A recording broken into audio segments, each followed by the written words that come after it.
It is all bright out. I mean, maybe it's not all bright, but it's definitely brighter than usual. I am getting off a little earlier than usual, which is actually when I'm supposed to be getting off.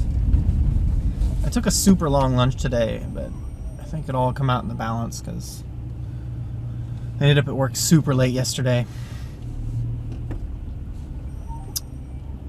I know. I don't really know what to talk about since I don't have any songs I feel like singing out. And traffic director's waving me on tonight. Took a different path to get to my exit.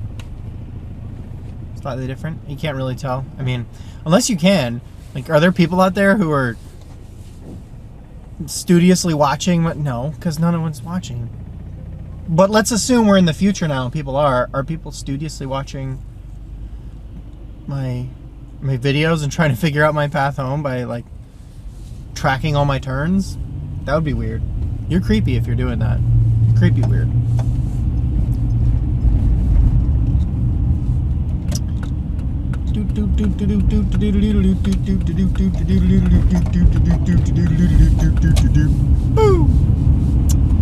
Oh, I don't have any exciting stories for today.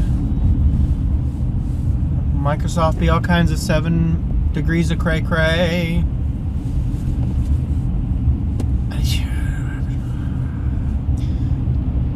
I could be terribly... No, I'm not terribly wrong. I know, because I've done it before. Office 2016, and I think specifically the 365 version of 2016 is uniquely incapable of working with previous versions of Office programs. Sounds like a dumb thing to be. And lo and behold, it is a dumb thing to be.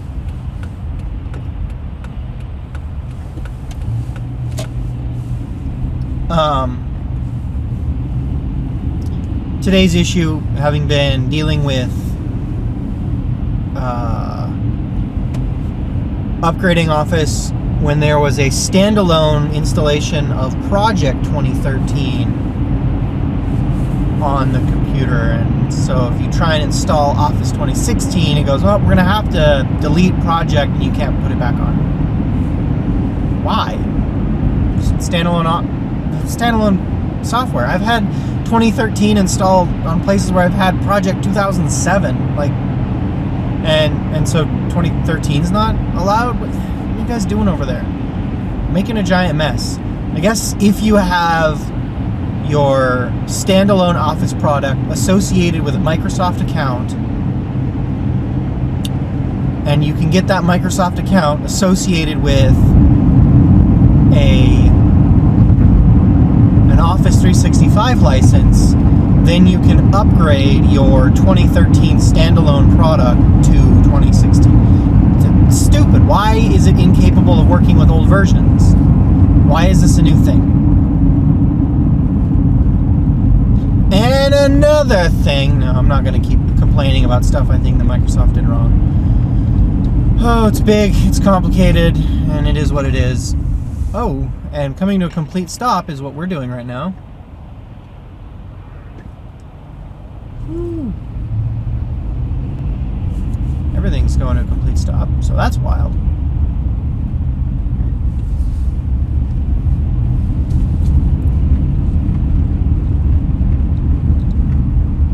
Huh. I mean, I guess I've just never been on the road at this time. Maybe it's busier than it used to be.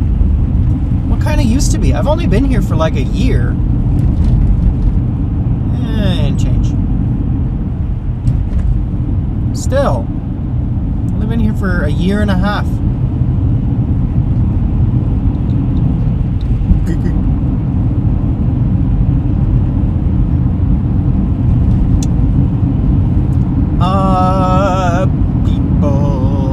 People.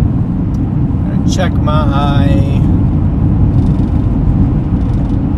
expressions. I wonder if I should rotate the camera. Have I talked about that? Maybe I've talked about that. And I'm gonna look into. This looks totally different in the daytime. It's really not daytime. It's evening. This looks different in the evening when like stuff is bright and you can kind of see. You still can't really see me for huge chunks of it, and it's gonna get worse as it gets darker.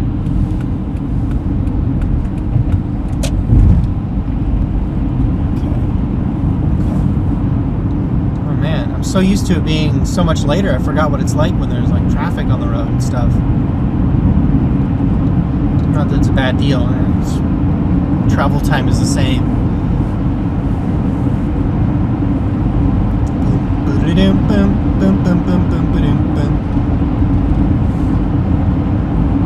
Lights out in tunnel. Your headlights on. That's the. Is that all the tunnels? No. Tunnels seem to be lights on. I don't see any lights out. It's a caution sign first. There's a dynamic signage up here that indicates stuff like collisions and stalled vehicles. Lights out. Oh yeah, there are a lot of lights out. It's actually much darker than usual in here. It doesn't seem patterned, so unless they have some kind of weird redundancy thing going on where the electricity only hits some of the lights from a given source, which doesn't really make sense. It would make more sense just put all of them on the grid. It's probably a bunch of bulbs died. Now that I think about it, they probably all get replaced at roughly the same time, right? Yeah, if it was like an obvious percentage, 80% of the lights are out, then it would make sense that the primary electric got cut and it's only the backup that are on. But it didn't seem that way. It wasn't like, 4 lights are out, 1 light is on, 4 lights are out. It was a strand of 12 lights that were on, and then a light that was off, and then a light that was on, like 3 lights that were off, and 6 lights that were on, and 12 lights that were off. These are made up numbers, but the idea, it did not strike me as patterned. So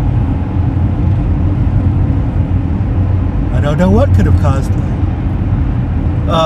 Ordinary failure, maybe, but light bulbs don't really fail deterministically, right? Light bulbs fail in a...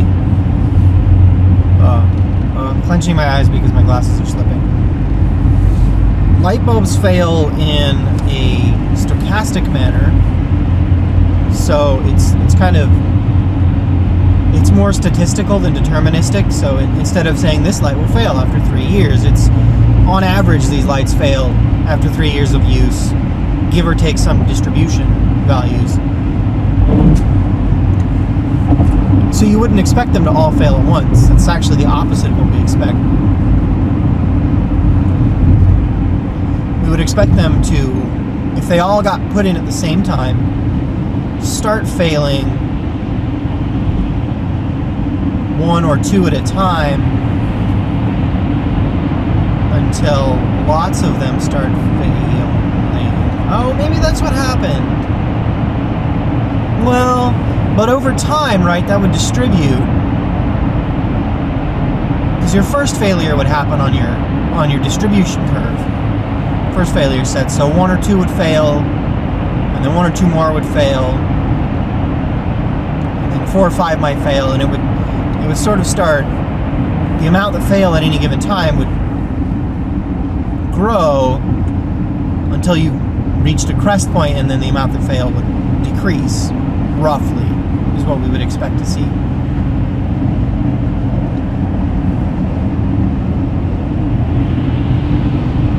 I guess if you replace them all at once or something, then you would keep seeing that pattern. And so it could be that that's what's happening. If you replace them as the lights go out, then that should start scattering their failure time so that they just evenly fail randomly, right? You don't ever have a time when lots of them start failing. I mean, maybe there haven't been enough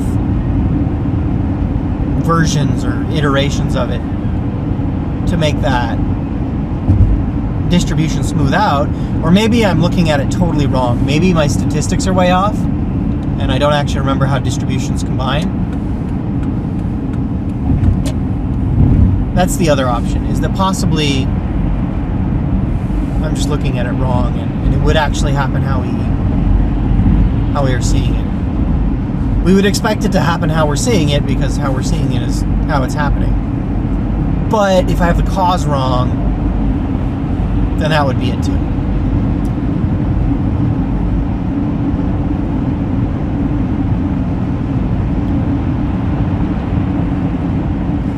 Most are going to be so, you know, it might just be normal failure, and this might just be when they fail. I mean, maybe they don't fail very often, so they were all put in recently or something. Within the past, I don't know, 10 years or something. I have no idea what the failure or what the life cycle is on those kind of lights is.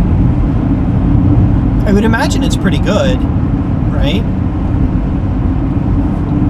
They don't turn off and on a lot. Pretty much always on. And that actually will improve the lifespan of a light bulb if they are always on.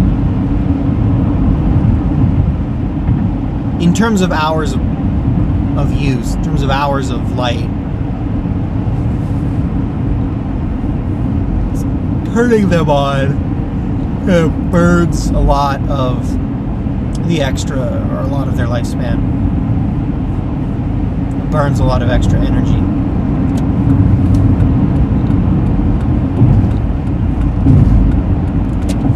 Because they have to warm up and everything. But leaving them on, they should be pretty consistent. I wonder. I will look it up. Maybe I will. Maybe I won't. Probably I won't. Look it up.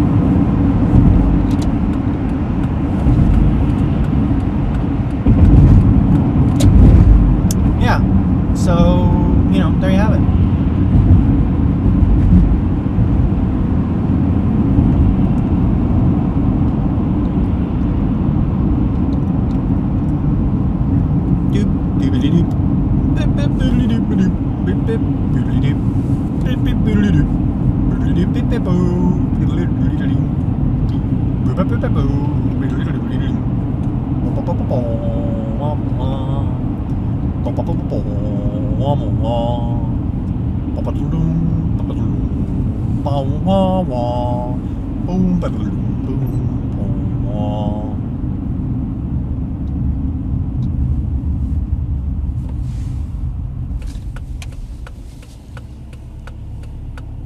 Wow, I have no idea what I was just talking about. I sort of remember ending it on a weird note, like making a strange face and cutting. Maybe I was singing something. I don't know. I went and found one of my old videos. I've mentioned this a couple times, I think. Skipped the rest of the forward-facing ones that I haven't edited yet because they're a pain and I want to get caught up. I think as I get caught up, I can start pulling those out. Second. Whoa.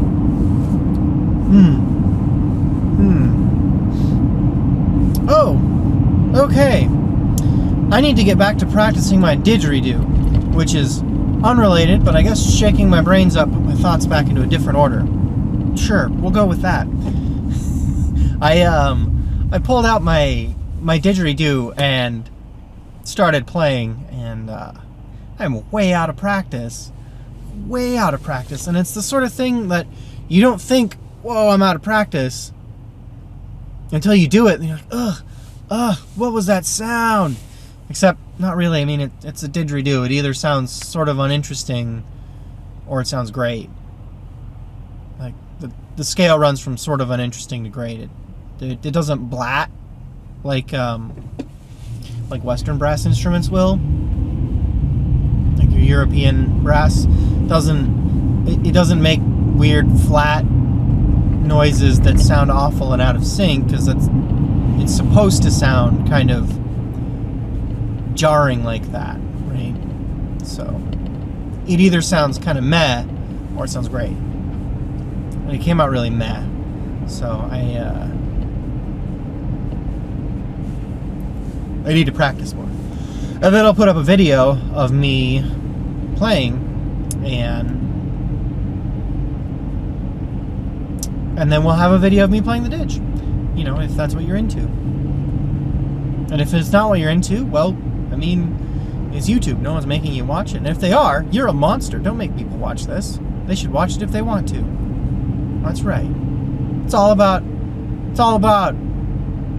self-determination up in here. People getting to pick their own paths, as long as their paths don't end up making other people not pick their own paths. If you know what I'm saying. Stuff. Morality's hard, man. Which I suppose is one of the attractive features of an externally imposed morality. The idea that someone has already made those hard choices and just gives you a list of rules, and then you know, this is what's right, that's what's wrong. Great. That would make morality really easy. But since I don't believe in that, well, I gotta make up my own. And that's hard. Right? I gotta figure out what my priority is, and I think it's sentient self-determination. And this is all rationalizing, but to me, the only way to determine whether one thing is better than another is with a value system. And the only way to have a value system is to have a sentience. Because value systems, and I think I've covered this, and if I haven't, then I'll just say it again. Value systems are subjective. Your values depend on who you are, what your history is, and where you come from. Man, my threes, man. So,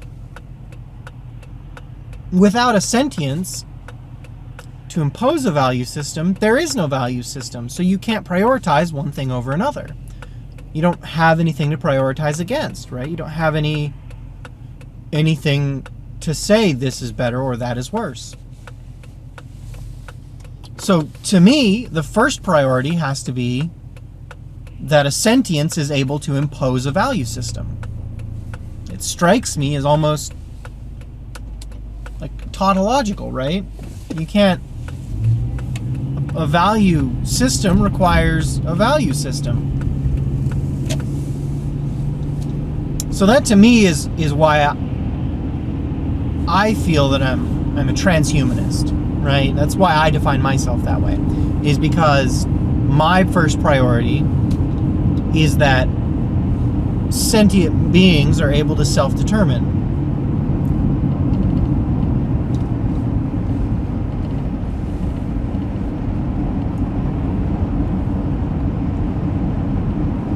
So then we get into weird moral questions, right? On the one hand,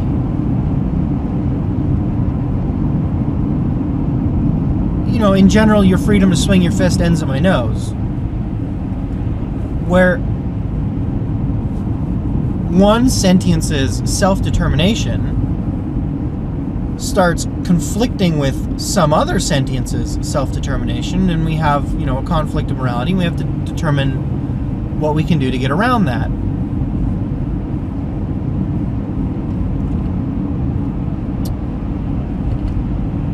And for me, the easy questions are like, let's do a trivial one. Surprise, I'm kind of lefty. Gay marriage, right? Like, on what grounds could it possibly be imposing on your self-determination that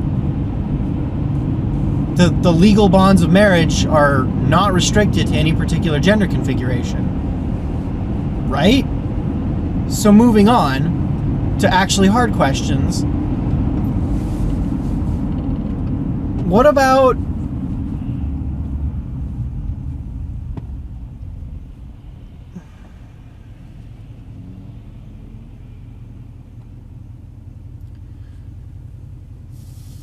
helping someone with a diet? Right? So I mean, I guess that's answered, because if they have asked you to help with that diet, then they have sort of given you license to impose on their self-determination a little bit. So that's not really a good example. Although, if you see someone struggling, is it immoral for you to help them? Like, you see someone who's like, if you say you and your partner, you make dinner all the time, is it immoral of you to go, no, we can't eat that tonight, let's try and eat something healthier? Because are you imposing your self-determination on theirs? Well, if you're doing it for their own good, does that make it okay? But then, where do we draw the lines on what is and is not for their own good? Like, these are actually hard questions to sit down and write out in any concrete fashion.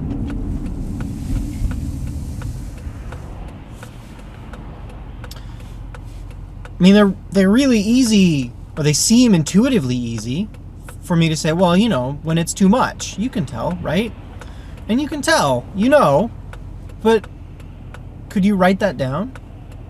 Would you be able to write a rule that says that? I don't know.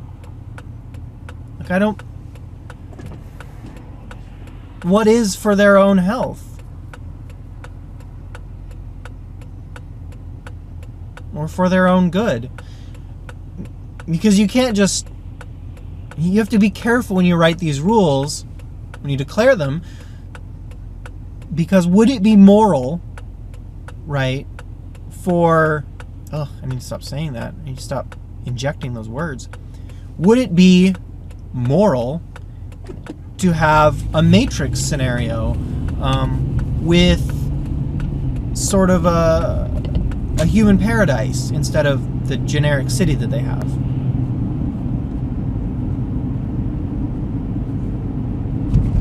Because all of those sentiences trapped in there, they're happy.